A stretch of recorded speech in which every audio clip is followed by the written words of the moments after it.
نن چې محترمو زمونږ کوم وظیفه ده ډیره زیاته پاورفل او ډیره زیاته عظیم شان وظیفه ده.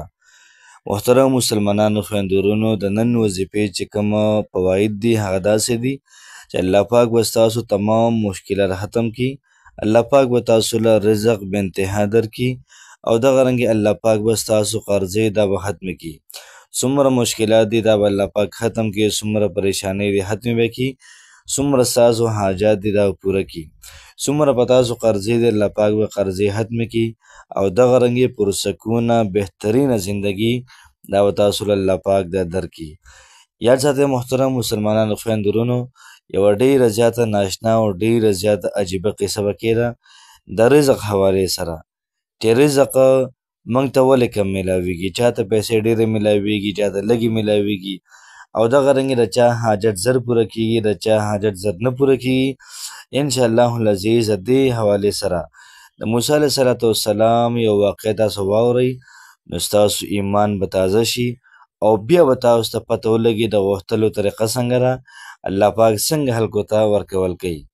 بسم الله الرحمن الرحیم. شروع کوم د ډیر زیات بخښونکي او د ډیر زیات مهربان رب په نوم باندې.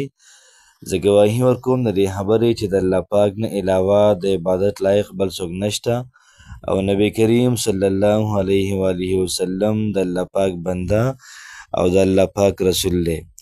محترم مسلمانانو خویندو ورونو، الله پاک دې زموږ او ستاسو تمام حاجات پوره کړي، تمام مسایل د الله پاک ختم کړي، دغه رنګې تمام حاجتونه د الله پاک پوره کړي، تمام مشکلات د الله پاک ختم کړي. الله پاک دې موږ او تاسو ټول د هر قسم قرضې نه وساتي او الله پاک دې موږ او تاسو ټول مکې مکرمې ته مدینې منورې ته بار بار بوزي. محترم مسلمانانو، نن چې کومه زموږ وظیفه ده دا پیغمبر صلی الله علیه و آله وسلم باندې یو درود شریف دی او کوم بنده چې د ماسپښین د مانځه نه بعده دا درود شریف وایي فرمایي چې الله پاک به د انسان مالداره کړي، الله پاک به د انسان حاجات پوره کړي، الله پاک به د انسان مشکلات ختم کړي. څومره قرضې په ده باندې دي الله پاک به تمامې قرضې ختمې کړي، یا څومره په ده باندې قرضې نشته دی خو الله پاک به ده له دومره پیسې ورکړي چې دی به قرضداره کېږي نه او په آخره کې دا چې الله پاک به د انسان بې حسابه بې کتابه جنت ته به بوځي. محترم مسلمانانو، رزق میلاوېدل دا په یو شل باندې کېږي او دغه طریقه چې کله موږ اپلای کړله او په دغه طریقې باندې موږ عمل وکړو نو موږ ته به الله پاک زموږ د سوچ نه سوا رزق دا به راکوي.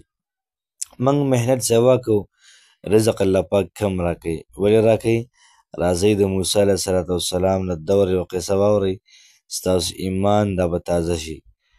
یاد ساتئ محترمو، د موسی علیه السلام په دور کې دوه ورونه و، یو ورور ډیر زیات نیک عمله او بل ورور ډیر زیات بد عمله و. د دواړو ورونو به په یو ځای باندې جال ویشته په دریاب کې په یو ځای کې. دا کوم چې بد عمله دی د ده په جال کې به ډیر زیات میان راله، دا کوم چې نیک عمله دی د ده په جال کې میان نه راتلل، یا به راله یا یو یا دوه یا درې یا پنځه، مطلب دغه نورو په ډیر زیات کم باندې.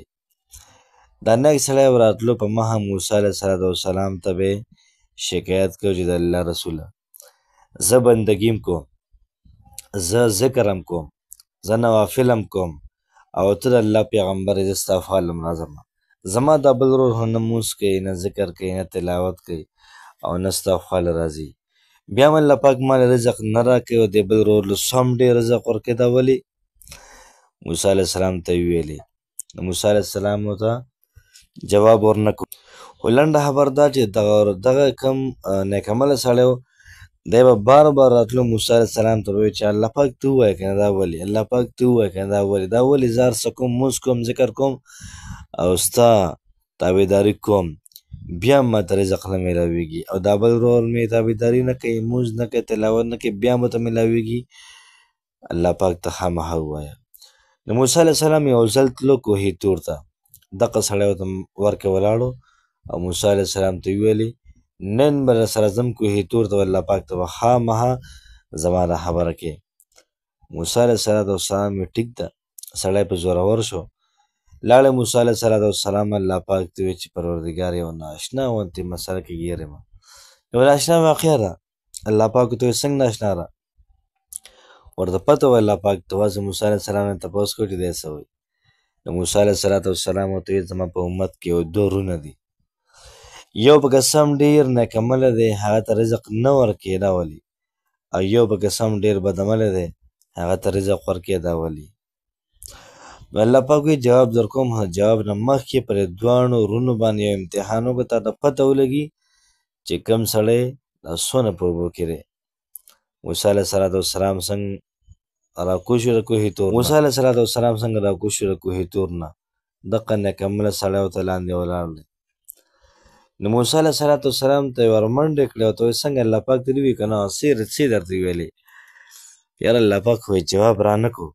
دا بیا ډېر زیات خفه شو، ډېر زیات پریشانه شو. دا ولې یار زه دومره ذکر هم کوم او دا هم کوم او دا هم کوم او دا هم کوم او ستا تابعداري هم کوم او بیا هم نه کېږي.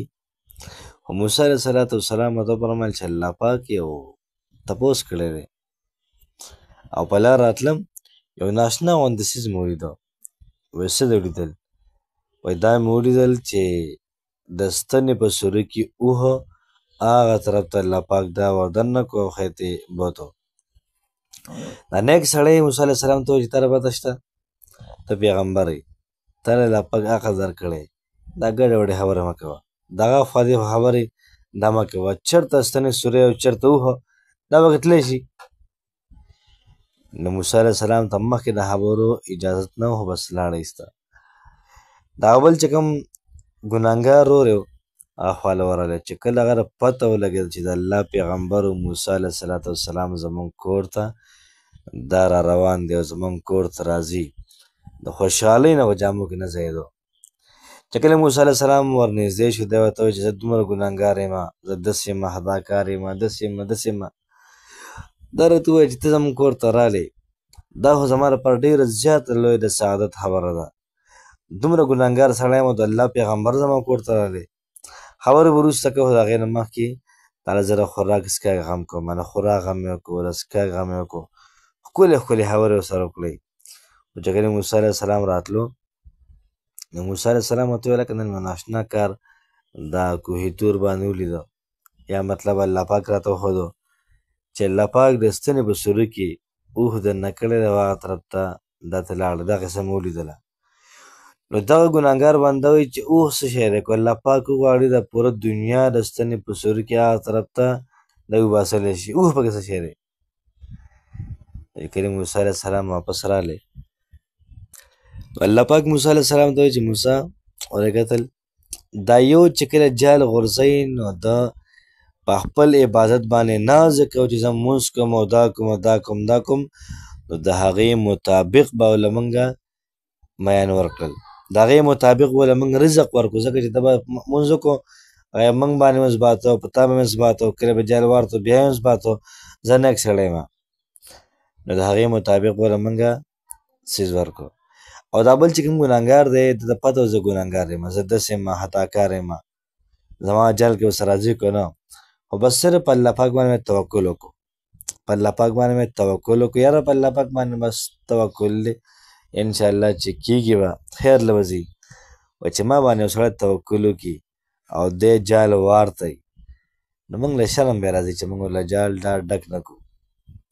نو محترم مسلمانانو خویندورونو موږ چې وظیفه کوو موږ دا وایو چې خو ما خو دومره پیرې ذکر کړی دی او کار یې ونه کړو، ما خو دومره نوافل وکړل کار یې ونه کړو، زه خو دومره ذکر هم کوم او دا هم کوم او دا هم کوم بس کار نه کوي او دغه ذکر دا ټول صحیح نه دي، هر شیز دا ټیک دی خو موږ صحیح نه یو. موږ احسان کوو د خپل ذکر په بل چا باندې، موږ الله پاک باندې احسان کوو چې دونه ذکر کوم او سړی بیا همراړې نه پوره کوي، زه مړه خپل کار کوه، زه مړ زه هم مایوسه شم او نه کوم او دا شی هم فراډ دی او دا هم دی او دا هم دی، څیزونه فراډ نه دی، ته خپله فراډ کوې، ځکه چې د غوښتو کوم طریقه ده او توکل په الله پاک څنګه پکار دی، موږ کوو موږ نه کوو، موږ صرف وظیفه کوو بس قصه باقي ختمه. یاد ساتئ محترم مسلمانانو خویندورونو تاسو وظیفه په اخلاص باندې وکړئ او په الله پاک توکل وکړئ، وظیفه کوئ او توکل په الله پاک کوئ، حق کامل کوئ، مکمل یقین چې الله پاک به کوي. بیا تماشه کوه چې الله پاک څه کوي تا سره. وظیفه محترمه زموږ داسې شوله: اللهم صل علی محمد وعلى آله وبارک وسلم. نماز پهین د مانځه نه بعد سل پیرې دا وظیفه کوئ. اللهم صل علی محمد وعلى آله وبارک وسلم. انشاءالله العزیز انشاءالله اللہ پاک و سازو تمام مشکلات دا به ختم کی، تمام پریشانی به اللہ پاک محترم دا به ختم کی، دغه رنګ حاجتونه به الله پاک پوره کی، قرضې به ختم کی، او الله پاک به تاسو جنت الفردوس ته داخل کی. الله پاک هم خوشحاله آباد ساته. السلام علیکم ورحمت الله وبرکاته.